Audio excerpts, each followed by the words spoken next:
Sabay-sabay po nating basahin ang ikalawang aklat ng Timoteo, chapter 4, verses 1 to 22. Sa harap ng Diyos at ni Kristo Jesus na darating bilang hari at hahatol sa mga buhay at sa mga patay, inaatasan kitang ipangaral mo ang salita ng Diyos.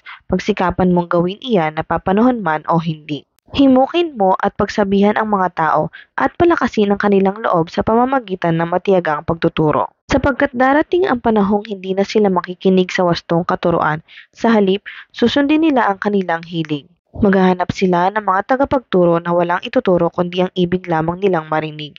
Hindi na sila makikinig sa katotohanan. Sa halip ay ibabaling ang kanilang pansin sa mga alamat. Ngunit ikaw, maging mahinahon ka sa lahat ng oras. Magtiis ka sa panahon ng kahirapan. Gampanan mo ang tungkulin ng isang mangangaral na magandang balita at pagbutihin mo ang iyong paglilingkod. Sapagkat dumating na ang panahon ng pagpanaw ko sa buhay na ito, ako'y mistulang isang handog na ibinubuhos sa dambana. Pinagbuti ko ang aking pakikipaglaban, natapos ko na ang dapat kong takbuhin, at nanatili akong tapat sa pananampalataya. Makakamtan ko na ang koronang nakalaan sa mga matuwid. Sa araw na iyon, ang Panginoon na siyang makatarungang hukom ang siyang magpuputong sa akin ng korona, hindi lamang sa akin kundi sa lahat ng nananabik sa kanyang pagbabalik. Sikapin mo makapunta dito sa lalong madaling panahon.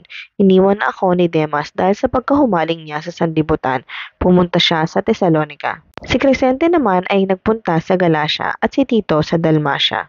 Si Lucas na lamang ang kasama ko rito.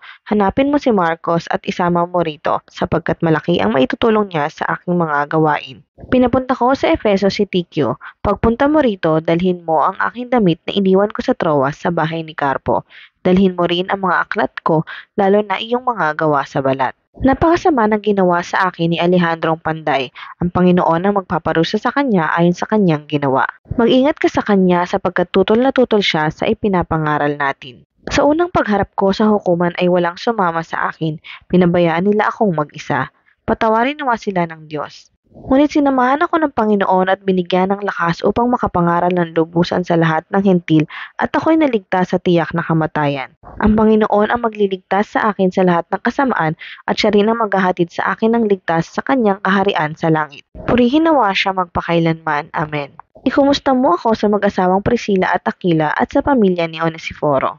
Nagpaiwan sa Corinto si Erasto. Si Trofimo na may iniwan ko sa Mileto dahil may sakit siya.